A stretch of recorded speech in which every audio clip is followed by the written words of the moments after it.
The Christian Girl and Her Muslim Apostate Lover. A novel by Dr. A. Ahmed. This story is narrated in 3 books. Book 3. Copyrights. All rights are reserved.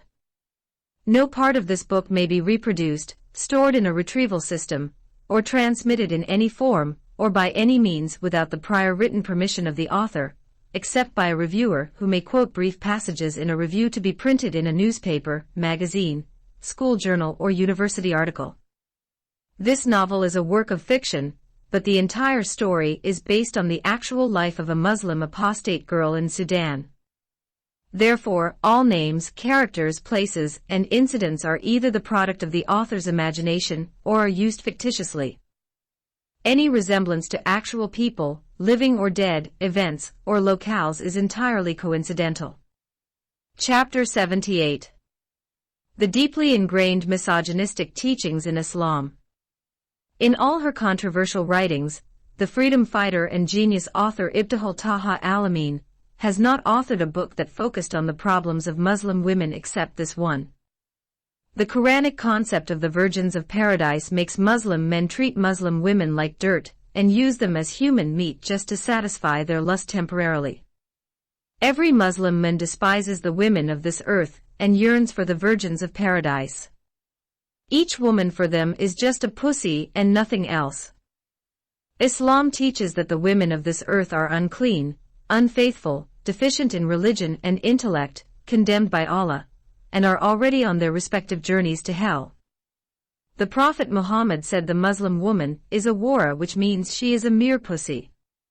From head to toe, she is a wara, and hence she must be covered and completely concealed by the burqa and niqab.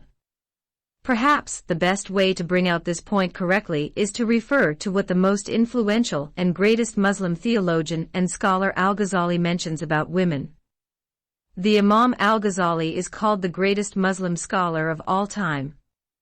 He is considered to be the greatest Muslim theologian, scholar, jurist, mystic, philosopher, and thinker who ever existed after the Prophet Muhammad.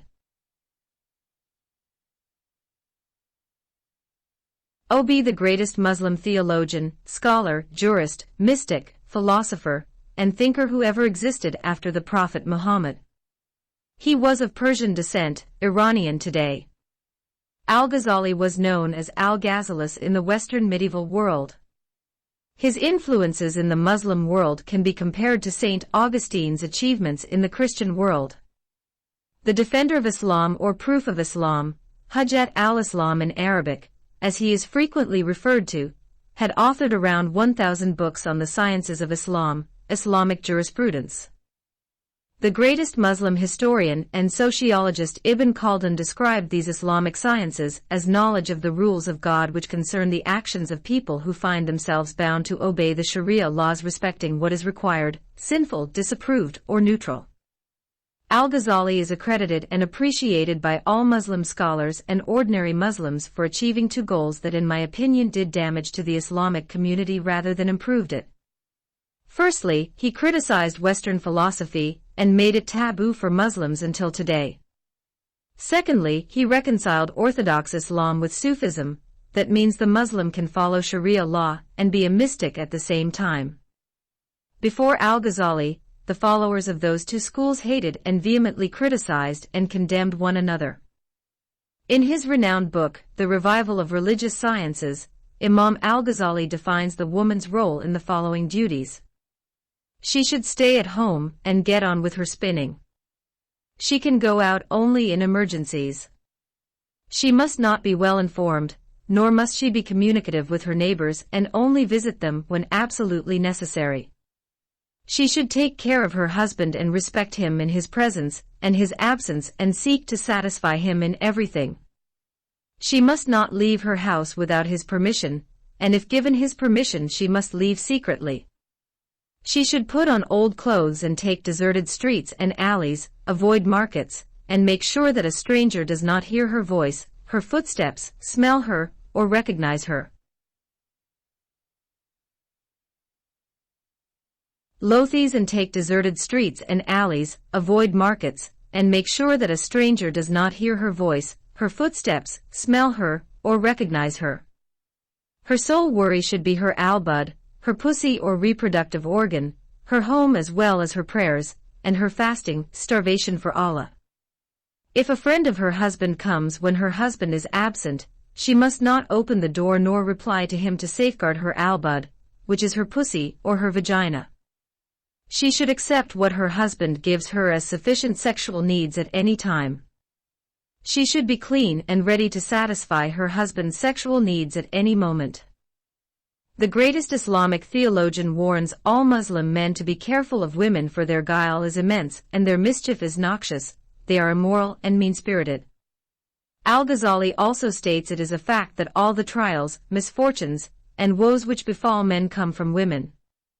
In his book, Counsel for Kings, the Imam Al-Ghazali sums up all that a woman is fated to endure her lot because of Eve's sin in the Garden of Eden. When the first woman in the world, Eve, ate the fruit which Allah had forbidden her from the tree in paradise, the Lord cursed women with 17 punishments. 1. Menstruation. 2. Childbirth. 3. Separation from her father and mother and marriage to a stranger. 4. Pregnancy. 5. Not having control over her own person. 6. A lesser share in inheritance, 1/2 of the male entitlement as per the Quran. 7. Her liability to be divorced and inability to initiate divorce.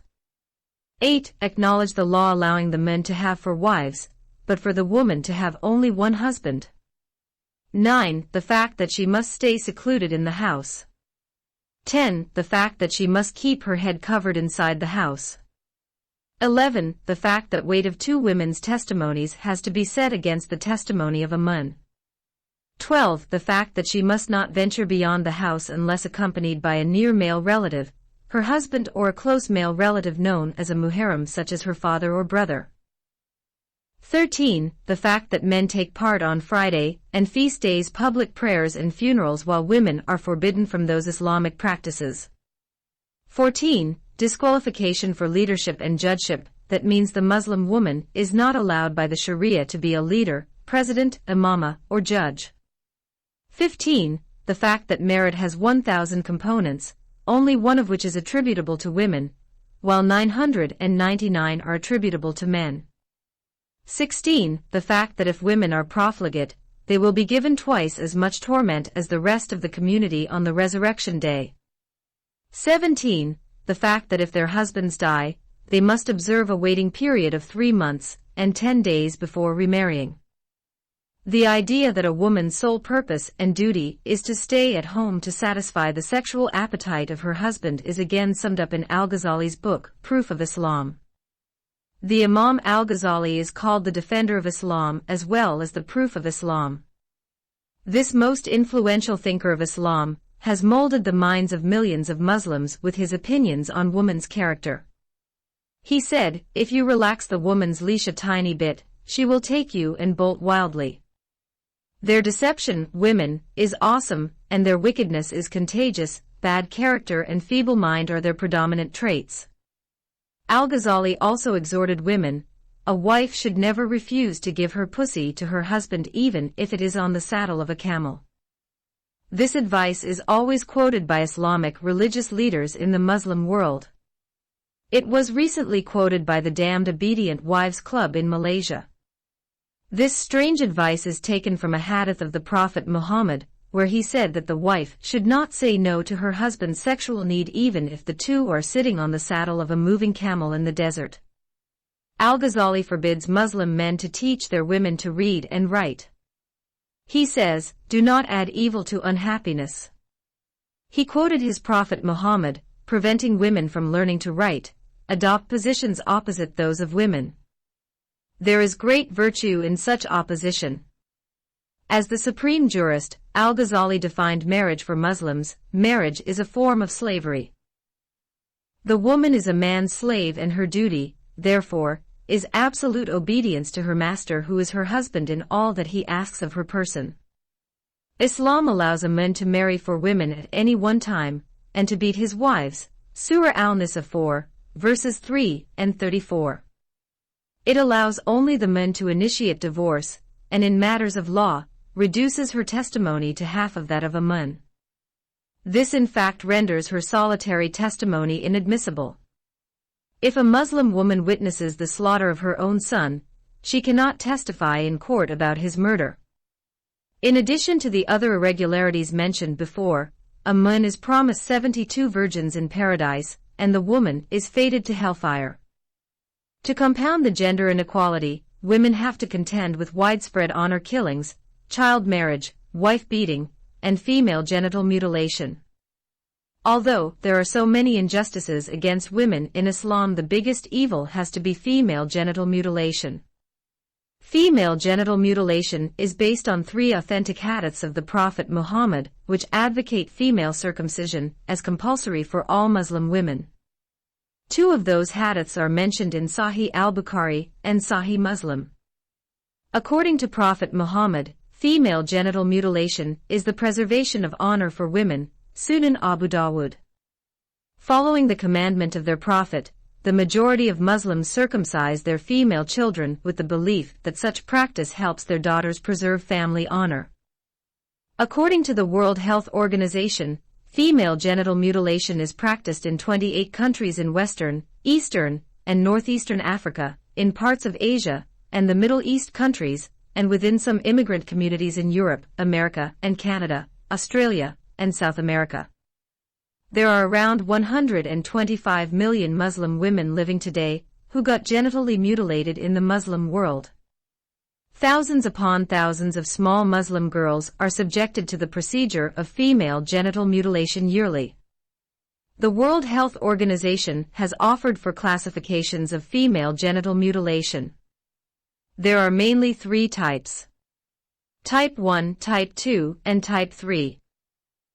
Type 1 is the removal of the clitoral hood, almost invariably accompanied by the removal of the clitoris itself, clitoridectomy. Type 2 is the removal of the clitoris and inner labia. Type 3 is known as infibulation.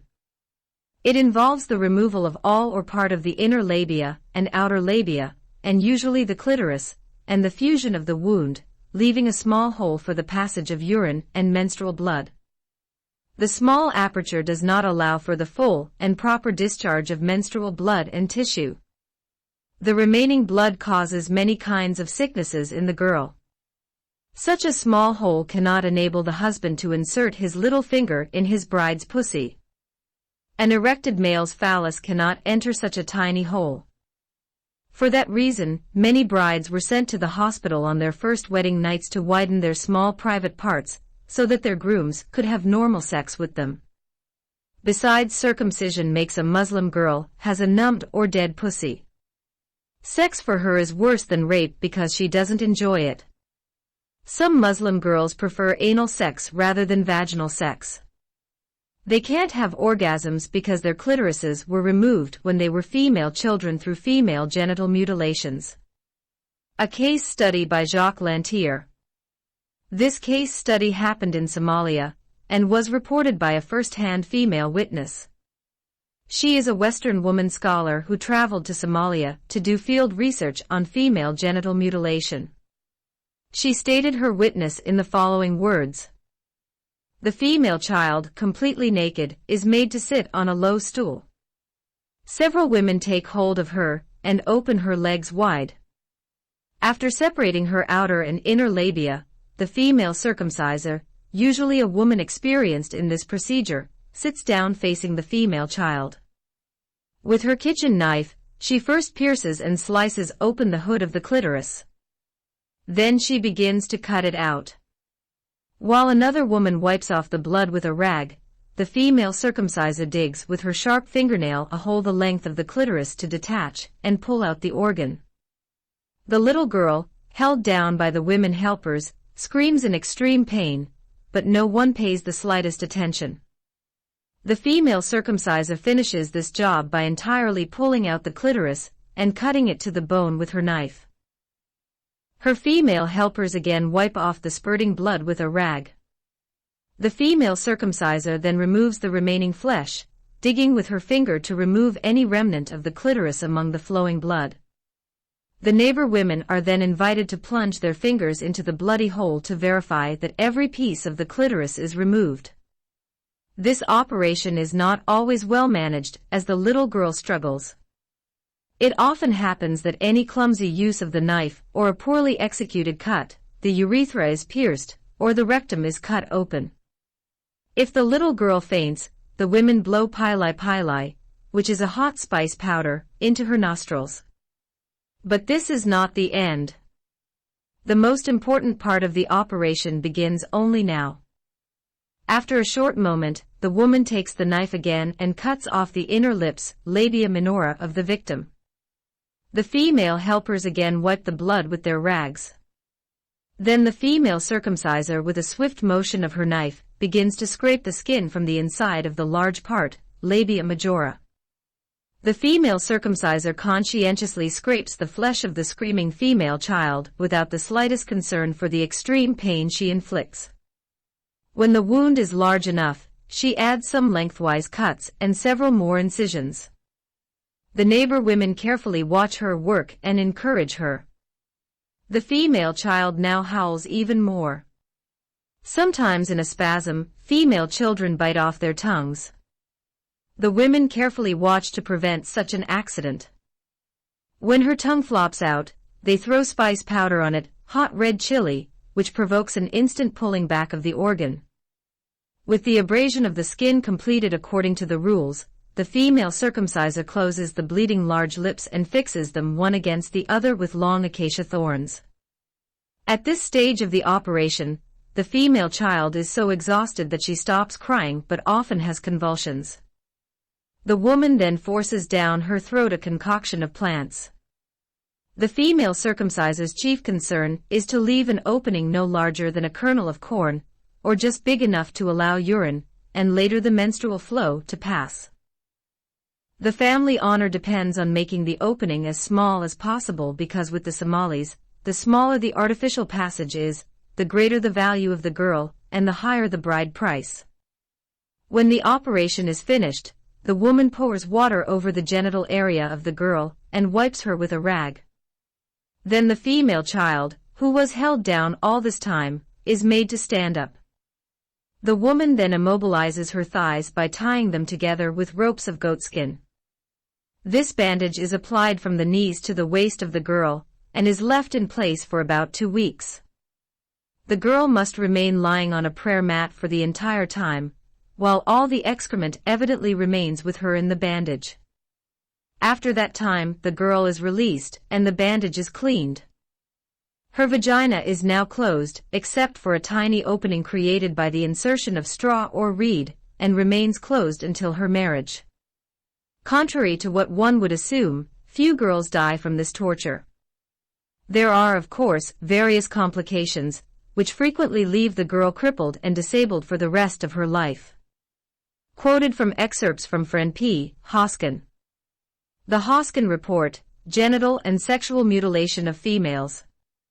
4th Revised Edition, Women's International Network News, Lexington, MA, 1993, pages 114 to 115, pages 199 to 202, and pages 216 to 218. According to Daniel Boyarin, religion is clearly for many, if not for most cultures, one of the primary systems for the construction of gendered roles, quoting Boyarin 1998, page 117. Thus, to understand gendered roles in Muslim societies, we need to see what the Islamic religion says about the roles of men and women. Many Muslim feminists today are critically studying and rewriting the issue of gender in Islam. Most of them argue that Muslim women are oppressed and marginalized in Islam.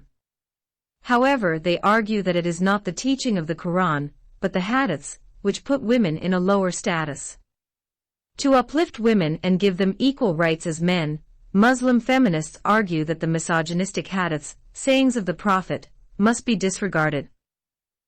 They believe that these misogynistic hadiths are the creation of later generations of Muslim leaders and scholars who came after the death of the Prophet, and hence do not represent the true message of the Quran, which gives equal rights to men and women. Many Muslim scholars flatly rejected the feminists' views because they are not backed up by any authentic teaching of Islam. The fundamentalists argue that the hadiths are authentic sayings of the Prophet, and rejecting them means denying the words of the infallible Messenger of God. Therefore, they believe that it is not possible to understand the Quran without the hadiths, for they explain the Book of Allah. Accordingly, in the contemporary Muslim world, the hadiths, the life, sayings, and deeds of the Prophet Muhammad, became a matter of disputation among scholars. In one camp, the feminists, reformists, and modernists call for a distinction between the misogynistic message of Islam, which contradicts the true spirit of the religion, and the egalitarian message of the Quran, which represents Islam in its purest form. In the other camp, we find the fundamentalists, traditionalists, and conservatives who accept all the traditions of Islam, which are in turn incorporated into the Sharia law, Islamic law as developed historically in the first 200 years after the Prophet's death. Though in a few cases, members of this first group are prepared to distinguish between authentic and non-authentic hadiths, the disputations between these two camps have not yet been settled, and due to outside influences, the gulf between the two becomes wider day after day. That said, these academic and scholarly issues have not affected the average Muslim woman. Most Muslims today accept the teachings of Islam, which have been passed down from generation to generation and preserved in the Sharia law, which in turn draws its authority and validity from the Quran and the Hadiths. In this book, I would like to examine critically the views of Muslim feminists and see whether their claims can be established despite the long tradition of Islam in which the Sharia law, which is based on the Quran and Hadiths, became the governing norms and laws of Muslims. Muslim scholars agree upon the authenticity of two collections of the Hadiths, Sahih al-Bukhari and Sahih Muslim. Other collections, such as Muwatta Malik, Sunan Abu Dawud, and Al-Tirmizi, have also been accepted and used in the formation of the Sharia. In general, the Hadiths collections are works that record in minute detail what the Prophet said and did. They constitute, along with the Quran, the book revealed by God, both the source of law and the standard for distinguishing the true from the false, the permitted from the forbidden. They have shaped Muslim ethics and values, quoting Murnisi 1993, page 1. For the majority of Muslims, the authenticated hadith is sacred literature, only second in holiness to the Quran, citing Stroasser 1992, page 1. In comparing the authority of the former to the latter, the authentic hadith is believed to be nothing short of revelation, for the Quran says of Muhammad, "He does not speak out of low desires." It is not but inspiration inspired, see Surah Al-Najm 53, verses 3 to 4. The only difference between the Quran and the Hadith is that whereas the former was revealed directly through the angel Gabriel with the very letters that are embodied by Allah, the latter was revealed without letters and words, quoting Hack and Newton 1996, page 1. The Quran strongly endorses the authenticity of the Hadith and leaves Muslim men and women with no preference between the two. Whenever Allah and the Apostle have decided a matter, it is not for a faithful man or woman to follow a course of their own choice, see Surah Al-Ahzab 33, verse 36. Despite this strong belief in the Hadiths, today we find that some Muslim intellectual scholars, especially the feminists and the reformists, do not hesitate to question the authenticity of the Hadiths. They accept the important place that the Hadith occupies in Islam, but they want to distinguish between the authentic and non-authentic traditions of the Prophet. They use the Quran as a measuring rod, and any Hadith that contradicts the egalitarian spirit of the Quran must be rejected. This argument assumes that the Quran does not include a misogynistic message within its pages. One of these academic scholars is the female professor Rifat Hassan, who states, "It is a clear teaching of the Quran that men and women are equal in the sight of God." Hassan 2001, page number 63. That said, the egalitarian message of the Quran is a controversial issue as well. Some Muslim feminists see contradictions in the Quran, and they support their views by referring to its teachings of men's superiority, polygamy, divorce, and wife-beating. See Surah Al-Nisa 4, verses 3 and 34, Surah Al-Baqarah 2, verses 228 and 282, and Surah Al-An'am 6, verse 10. The Egyptian feminist Nawal el-Saadawi is one of those feminists who see contradictions in the Quran. She notes that God says in his book that he created men and women from the same soul, and then in another page, says the opposite, that men are superior to women. Nawal Saadawi 2001, page number 4. Thus, the egalitarian message of the Quran is not a settled issue. Those who preach such a message have to travel a long way before they can win even one convert. For their quest to formulate Quranic-based agendas for a renewed Islamic order, the general Muslim reaction to the questioning of hadith authenticity remains strongly negative, quoting Strohasser 1992, page 1. Sample of the misogynistic hadiths. Allah's apostle once said to a group of women, "I have not seen anyone more deficient in intelligence and religion than you. A cautious, sensible man can be led astray by some of you." The women asked, "O Allah's apostle, what is deficient in our intelligence and religion?" He said, "Is not the testimonies of two women are equal that of the witness of one man?"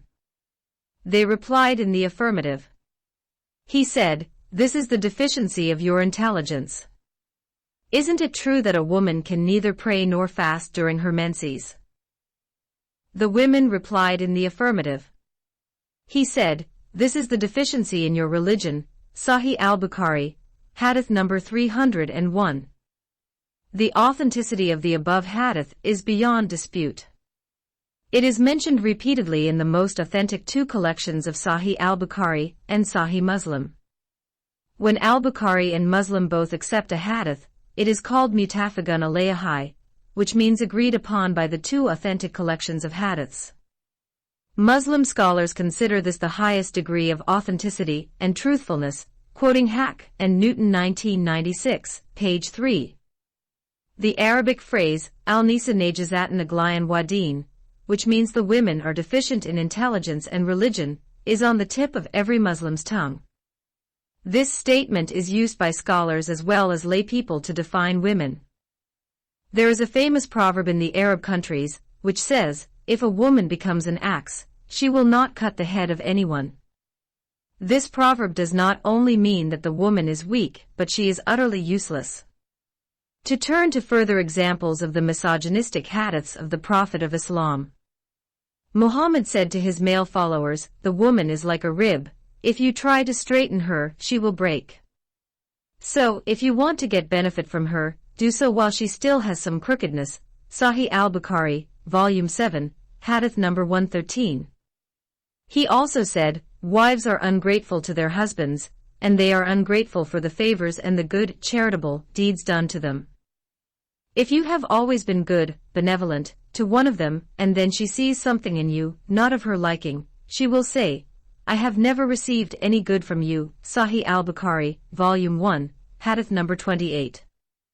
The Apostle of Allah said, "When a woman comes, she comes in the form of a devil." Sahih Muslim, hadith number 3240. Before his death, the Prophet of Islam said, "I have not left any fitna, calamity, after me more detrimental to men than women." Sahih al-Bukhari and Sahih Muslim agreed upon this hadith. Sahih al-Bukhari, volume 7, hadith number 33.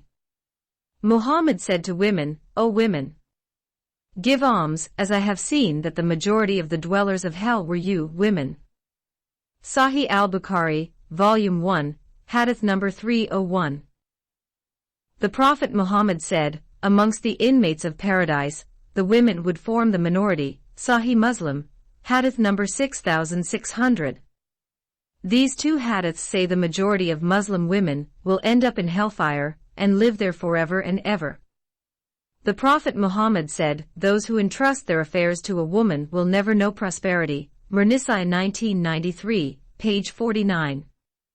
That means the Prophet of Islam believes that the woman is utterly useless and therefore she should not be given any leading role or any significant position such as an imama, caliph, leader, female judge, president and teacher.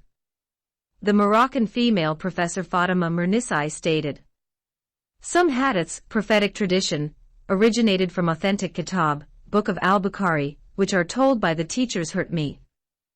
They state that the Prophet said, 'Dog, donkey, and woman would annul anyone's prayer whenever they pass ahead of them, break off between the praying man and Qibla. I was shocked to hear that sort of hadith, and never repeat it with the hopes that silence would wipe away this hadith out of my mind.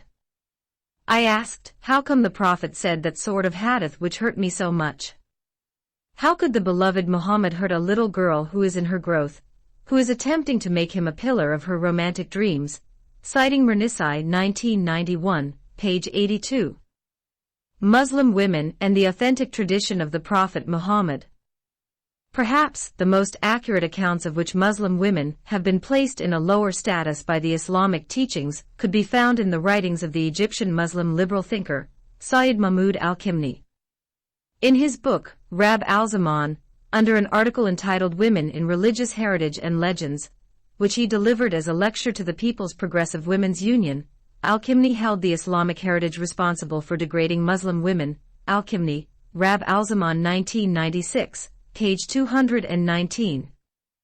According to him, the religious heritage made the woman believe she has been created from a bent rib, deficient in religion and intellect, her testimony equals half of a man's, her inheritance is half of a man's, she cannot divorce her husband. Al-Kimni, page 220.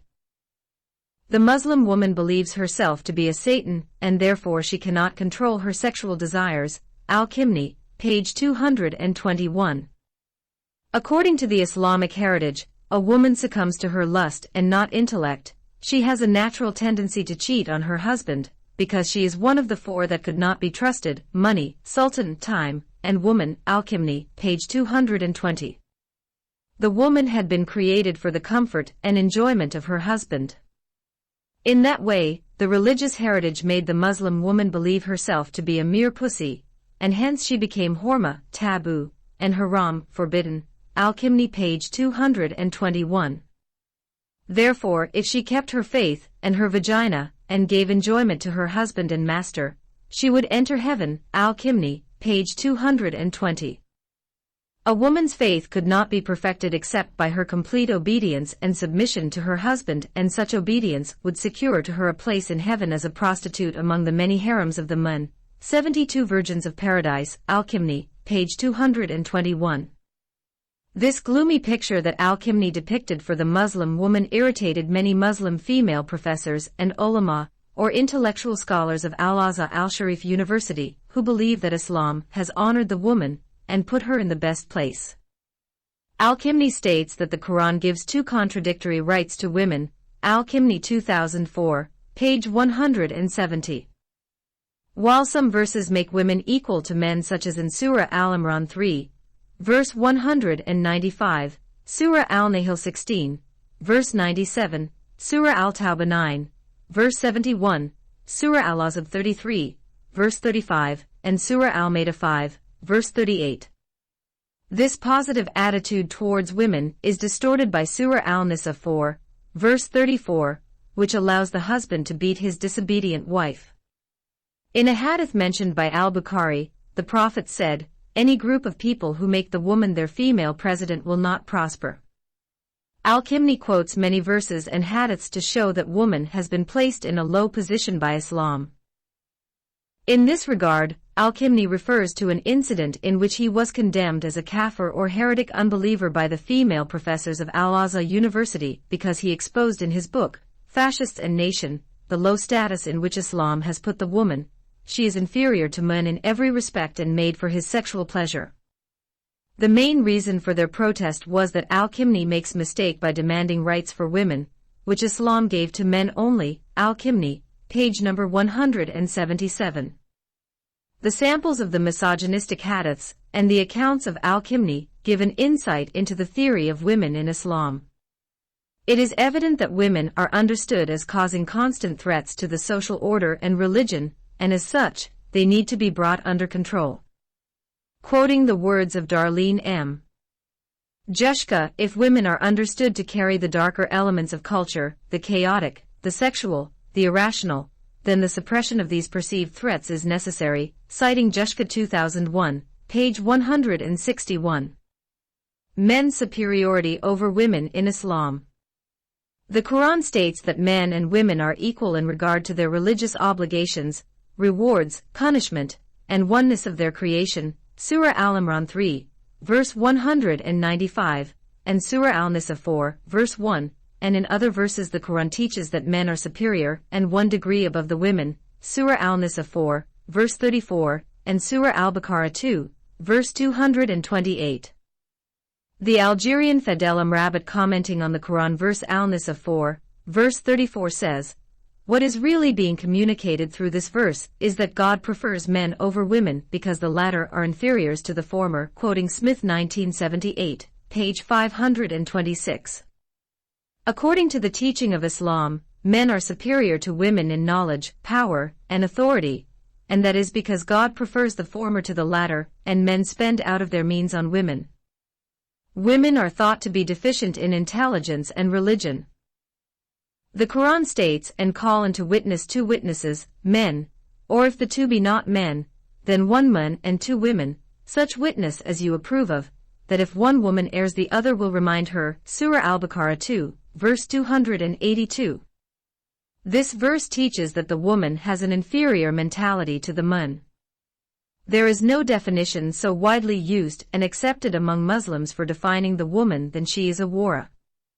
The term awara is defined in the Encyclopedia of Islam as the external genitals, especially of the female, Hack and Newton 1996, page 5. So, to put it simply means the woman is a mere pussy. From her head to her feet, she is a walking and talking pussy. In another authentic hadith, Al-Tirmizi reported that the Prophet said, "The woman herself is a wara." The woman is a wara. When she goes outside the house, the devil welcomes her, Al-Tirmizi, Volume 2, Hadith number 65. Remember, according to the Encyclopedia of Islam, a wara means the private parts of the female.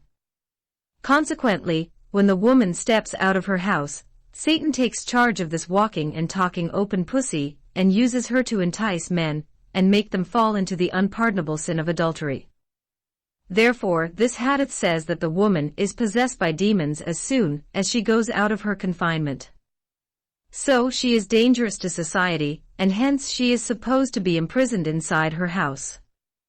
The above 2 hadiths are pertaining to the woman's covering. There is a disagreement between the founders of the 4 schools of the Sharia.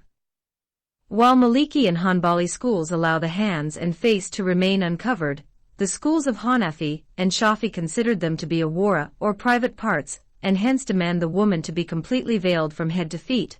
Hack and Newton 1996, page 5. Some Muslim groups like supporters of the Prophet's Sunnah and Muslim Brothers considered even the woman's voice as awara, and therefore would not permit her to speak anywhere. Furthermore, they will not shake hands with women when they greet them. To back up their views, they referred to some hadiths of the Prophet, which are not mentioned in Sahih al-Bukhari and Sahih Muslim. In those hadiths, the Prophet Muhammad said, "The woman's voice itself is a wara or pussy." In Kitab Adab al-Nikah, Al-Tirmizi states, 3 people, if you esteem them, they will dishonor you, and if you dishonor them, they will esteem you, the woman, the slave, and the Nabatean, Tirmizi, page 51.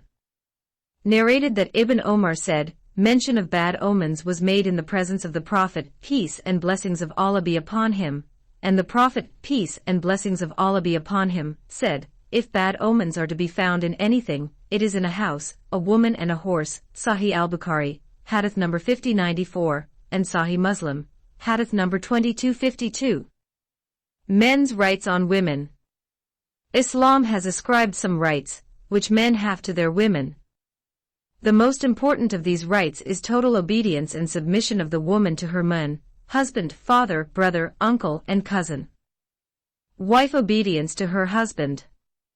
Many hadiths are reported that comment on Surah Al-Nisa 4, verse 34 of the Quran, which permits the man to beat his disobedient women.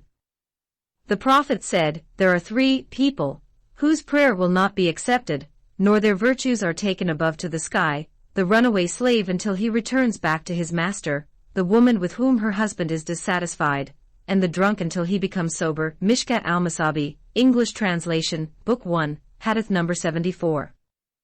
Whosever female dies while her husband is pleased with her, she will enter paradise. Mishkat al-Masabi, English translation, Book 1, Hadith number 60.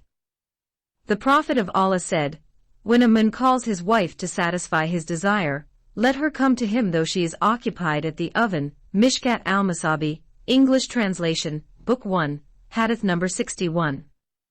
The Messenger of Allah said, whenever a man calls his wife to his bed and she refuses to come, and then he passes the night in an angry mood, the angels curse her till she gets up at dawn. Sahih al-Bukhari, Volume 7, Hadith number 121. The above hadith is agreed upon, but Sahih Muslim reported the same hadith, but with a slight difference. When a man calls his wife to his bed, and she refuses, the one who is in the sky will be angry with her until her husband is pleased with her. Hakan Newton 1996, page 7. The Prophet Muhammad said, had I ordered anybody to prostrate before anyone, I would have ordered women to prostrate before their husbands on account of men's rights over the women ordained by Allah. Mishkat al-Masabi, English translation, Hadith number 70. Reported by Abu Dawud, Ahmed, Al-Tirmizi, Ibn Majah, and Ibn Hibban. Permission for wife's beating. The Quran states, righteous women are therefore obedient. And those you fear may be rebellious or nushuz, admonish them, separate them to their couches, and then beat them. Surah Al-Nisa 4, verse 34. The above verse became very controversial among modern scholars. Feminists, reformists, and liberal Muslims argue that this verse does not imply that the husband can beat his wife if she becomes rebellious. They try to find different meanings for the word adrebahan, and refer to the suitable one for the interpretation of the verse. An example of these efforts can be seen in Asma Parl's book, Believing Women in Islam. However, these efforts became difficult to accept when we refer to the verse to the occasion of its revelation. The above verse was revealed in connection with a woman who complained to Muhammad that her husband slapped her on the face, which was still marked by the slap. At first, the Prophet said to her, get even with him, but then added, wait until I think about it. Later on, the above verse was revealed, after which the Prophet said, we wanted one thing, but Allah wanted another, and what Allah wanted is best for you. Hakan Newton 1996, page number 9. The Prophet Muhammad, peace be upon him, said, keep your whip where your wife can see it. Kashaf, the Revealer, of Al-Zamshari, Volume 1, page 525. The Prophet, peace be upon him, said, a man should not be asked why he beats his wife. Sunan Abu Dawud, Hadith number 2142. A woman came to Muhammad and begged him to stop her husband from beating her. Her skin was bruised so badly that it is described by Aisha as being greener than the green veil she was wearing. Muhammad did not admonish her husband but instead ordered her to return to him and submit to his sexual desires. Sahih al-Bukhari, Book 72, Hadith number 715. The Quran in Surah 38, verse 44 states, and take in your hand a green branch and beat her with it, and do not break your oath. Allah told Job to beat his wife. Tafsir al-Jalalain. Job has sworn to beat his wife 100 times on one occasion for coming late to him. So, Allah told him to beat his wife and not violate his oath. The Prophet Job took 100 branches and smote his wife 100 times. Nonetheless, the Bible does not mention that God told Job to beat his wife. In Sahih Muslim, Aisha narrated a hadith in which she admitted that the Prophet struck her on her chest until it caused pain.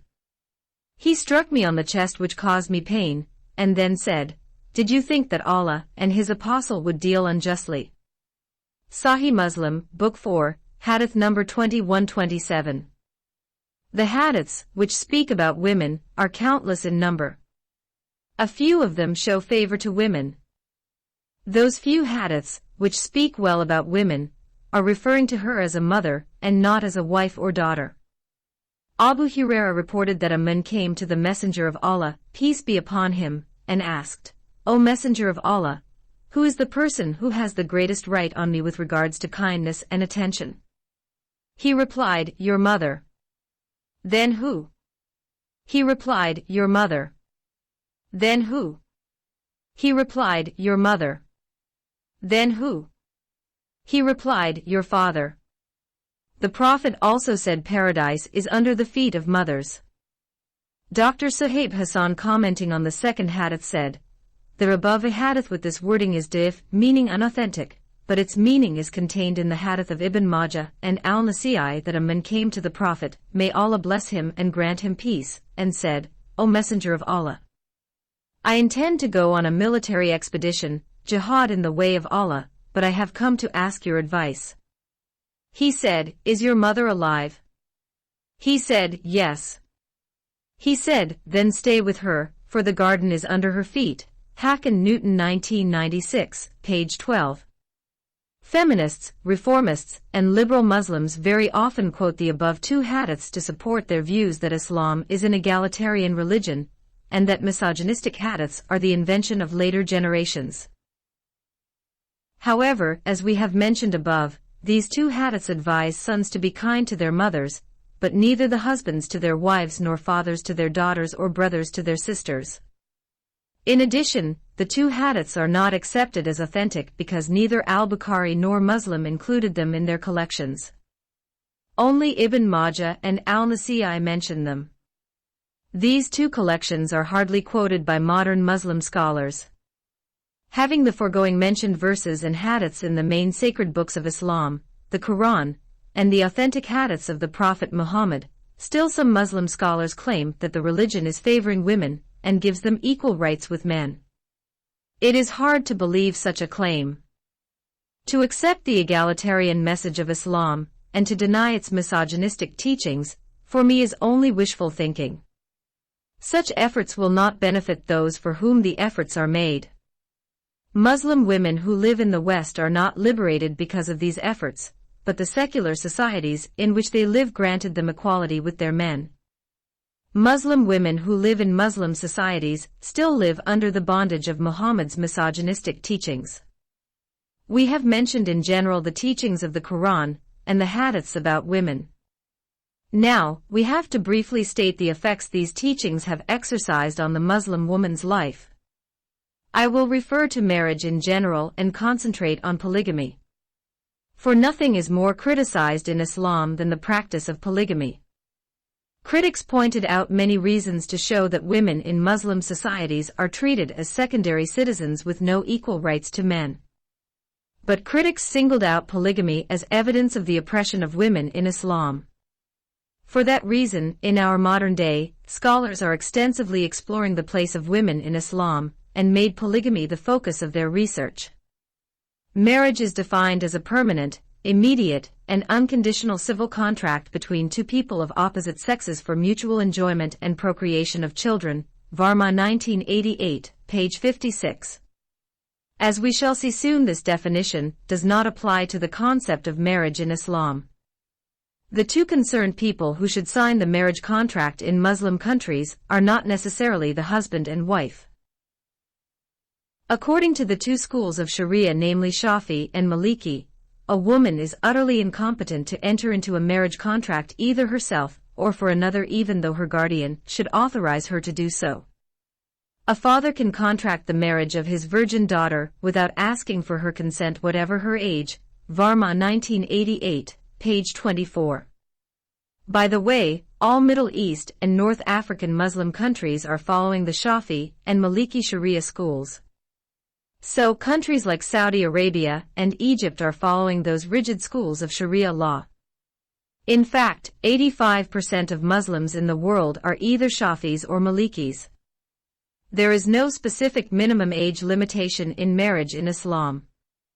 This is because the Prophet Muhammad married Aisha at the age of 6 and slept with her and raped her when she was underage, a mere child of 9 years old. The Quran also allows the girl to get married before she reaches the age of having her menstruation.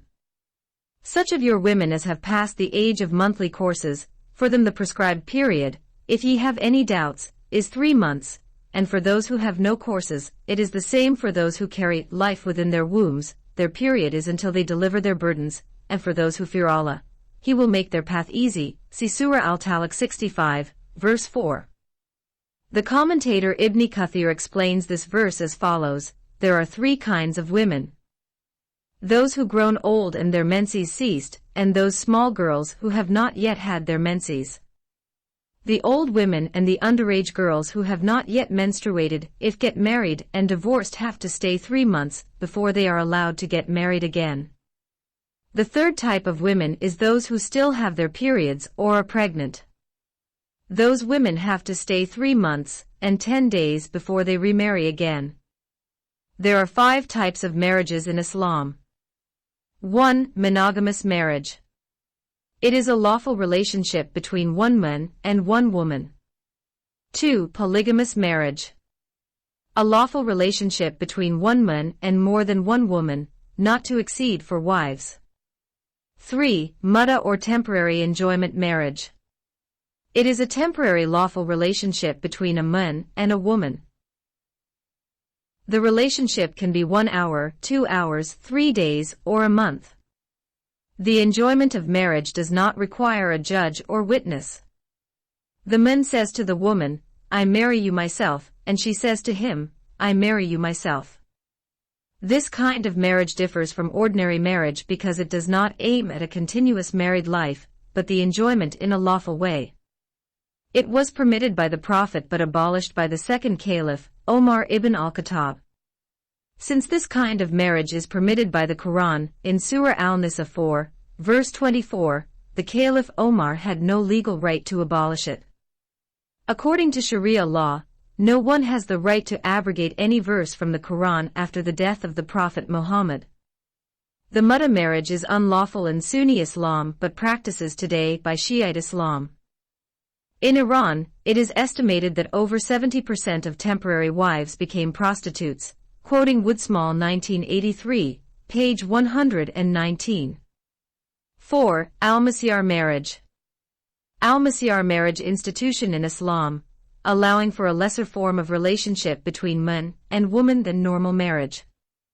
Masyar is an official relationship between man and woman but does neither involve that the two live together, nor that the man is economically responsible. Masyar allows the man to have a normal wife in addition to his other wives.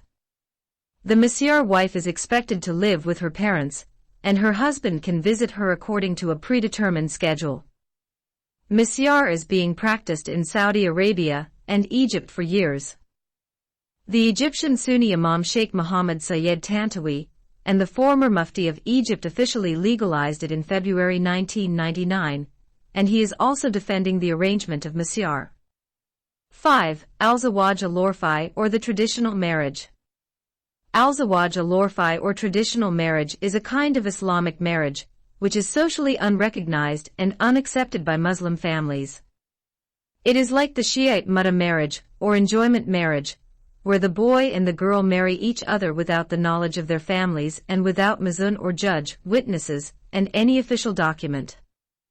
In Khartoum, Sudan, every year hundreds of Muslim girls are impregnated through Al-Zawaj al-Urfi, and then delivered their babies, and threw them in the garbage containers to be eaten up by stray dogs. Sometimes, people rescued those castaway babies before they died. Many times, those babies lose some parts of their bodies such as a hand or leg, which had been eaten up by stray dogs. The recent increase in the number of those castaway babies forced the Islamic government of Sudan to open the Dar al-Migoma Center to take care of those unwanted babies. However, no one is allowed to adopt one of those children and give them his name because adoption is illegal in Islam. To justify his scandalous marriage with his daughter-in-law, Prophet Muhammad forbade the noble social institution of adoption and deprived millions of orphaned or illegitimate Muslim children of being adopted by other families. Without this option of adoption, thousands of Muslim girls every year either killed themselves for fear of bringing disgrace to their families or got slain in honor killings by their families when they became pregnant without the accepted marriage bonds. Polygamy in Islam. The Quranic authority for polygamy, and if ye fear that ye will not deal fairly of the orphans, marry of the women who seem good to you, 2 or 3 or 4, and if ye fear that ye cannot do justice to so many, then marry one wife, or have sex with the captives of war that your right hands possess. Surah Al-Nisa 4, verse 3. The above verse does not only allow a Muslim man to marry 4 wives at the same time, but also allows him without condition or limit to have as many numbers of captive slaves as he wishes. A Muslim man is allowed to have sex with his slave without marrying her. The Prophet Muhammad had sex without marriage with his 2 slaves, one is Maria, a Christian Copt, and Rayhana, a Jewish girl. According to the well-known Muslim scholar Abu Hamid al-Ghazali, polygamy is necessary because it satisfies human instinct. Quoting from Mirnisai 1987, page 47. The Moroccan scholar Fatima Mirnisai, commenting on the words of al-Ghazali, stated that this kind of argument reveals to us the Muslim theory of sexuality, for the man burdened with a strong sexual desire, and for whom one woman is not enough to guarantee his chastity for a married person being abstention from fornication, it is recommended that he adds to the first wife others. The total should not exceed 4, Mirnisai 1987, page 47. Commenting on the Quran, Surah Al-Baqarah 2, verse 223, Fatima Mirnisai states that Islam allows the Muslim man to have anal sex with his wife against her wish. The verse was revealed when an Ansari woman refused to allow her husband to have anal sex with her. Mirnisai 1993, page 145. Then the woman went to Salama, wife of the Prophet and women's representative, and requested her to bring the matter before Muhammad. When Salama inquired from the Prophet, a verse descended from heaven, which says, "Your women are a tilt for you to cultivate, so approach your tilt in any position you wish." Surah Al-Baqarah 2, verse 223. This verse gave men the right to choose the sexual position they want, and if they desire, they are permitted to sodomize their wives against their wishes. Mirnisai 1993, page 146. Polygamy in Islam is associated with the belief that women are sources of pleasure for men. The history of Islam revealed that women were used by their male partners for the purpose of sexual enjoyment and entertainment. Examples are stories of 1001 Nights, in English called the Arabian Nights, Kitab al-Aghani of Abu al-Faraj al-Isfahani, pleasure-providing slaves, for the Abbasid caliphs, and the Huri girls, 72 virgins of paradise who are supposed to be offered as rewards to male believers. Those virgins are described in the Quran as beautiful, eternally virgin, and eternally loving. Mirnisai 1988, page 71. Those sublime creatures neither menstruate nor defecate nor urinate. They cannot become pregnant by babies either. The descriptions of the Huri girls in the Quran have a great effect on the relationship between men and women in Islam. Men look at their earthly wives as inferiors to the Huris in beauty, loyalty, purity, and pleasure providing. The Huri girls are not human beings, but special creatures that God created for men's enjoyment and pleasure in paradise. The Quran describes the physical and sexual beauties and attraction of those heavenly creatures in remarkable ways. Lo, those men who kept their duty will be in a place secure amid gardens and water springs, attired in silk embroidery, facing one another. Even so it will be. And we shall wed them unto Huri girls, fair ones with wide, lovely eyes. Surah Al-Dukhan 44, verses 51 to 54. Therein maidens resting their glances, untouched before them by any man or jinn. Those virgins are lovely as rubies, beautiful as coral. Surah Al-Rahman 55, verses 56 to 58. The white, the beautiful ones, Huri girls, with large eyeballs, kept close in their pavilions. Surah Al-Rahman 55, verse 72. Surely for the God-fearing awaits a place of security, gardens and vineyards, and maidens of swelling breasts, kawab, like of age, and a cup overflowing. Surah Al-Muzammil 73, verse 33. Kawab means the woman who has 2 big boobs that are swelling and firm, not sagging. Hack and Newton 1996, page 16. The Prophet Muhammad said, "A woman does not give trouble to her husband in this world, but his wife of the pure-eyed ones, Huri virgins, does say to her, 'Do not give him trouble. May Allah destroy you. He is only a passing guest with you. It is extremely near that he soon leaves you and comes to us.'" Mishkat al-Masabi, Book 1, Hadith number 62. The Prophet was asked, "Do we have sex in paradise?" He answered, "Yes, by he who holds my soul in his hand, and it will be done daman, that is the intercourse done with such shove and disturbance. And when it is finished, she will return pure and virgin again." Hacken Newton 1996, page 17. When I was in grade 12, I asked my religious teacher, "Why did Allah create the beautiful virgins in paradise when there are women on earth?" He told me that the Prophet Muhammad predicted that most of the women on earth would go to hell. He quoted to me this hadith. The Prophet said to a group of women, "O women, give alms, as I have seen that the majority of the dwellers of hellfire were you women." Sahih al-Bukhari, Volume 1, Hadith number 301. Besides the legal authorization of the practice of polygamy by Sharia law, there are other social factors that encourage the practice in Muslim societies. The most important of these factors are honor, barrenness, and circumcision of Muslim girls. Fatima Mernisai stated the concepts of honor and virginity locate the prestige of a man between the legs of a woman. Mernisai 1988, page 34. When a woman fails to bleed because of penetration to break her hymen, is considered a failure of the social test. She is taken back by the groom and his family to her own family. Yamani 1981, page 149. In some cases, the husband might keep his wife but marry another one to meet the virginity test. However, the first woman would be treated inferior to the second wife. I would like to talk briefly about one of the most serious problems that Muslim girls face from childhood, the circumcision of girls in Islam. Circumcision of girls or female genital mutilation is practiced in most Arab countries and more in countries like Sudan, Egypt, Iraq, Eritrea, Ethiopia, and Somalia. The practice is recommended by the Prophet and hence considered a sunnah. The main reason for the circumcision of girls, according to the jurists, is to restrain lust or the sex drive. The girl nowadays is exposed to all kinds of temptations, they argue, which lead to depravity and corruption in society. According to the Prophet's statement, circumcision is a law for men and a preservation of honor for women.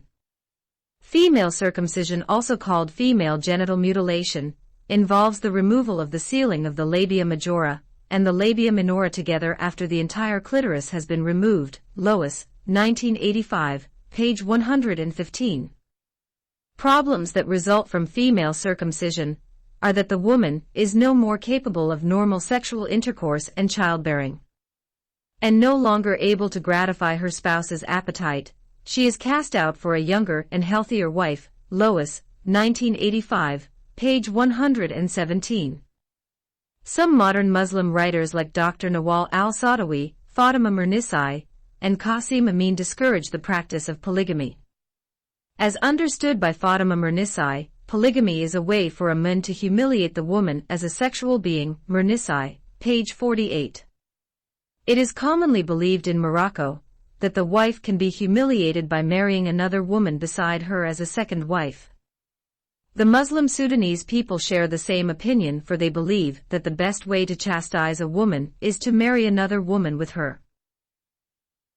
In Sudan and Egypt, the second wife is called al-Dora, which means the evildoer.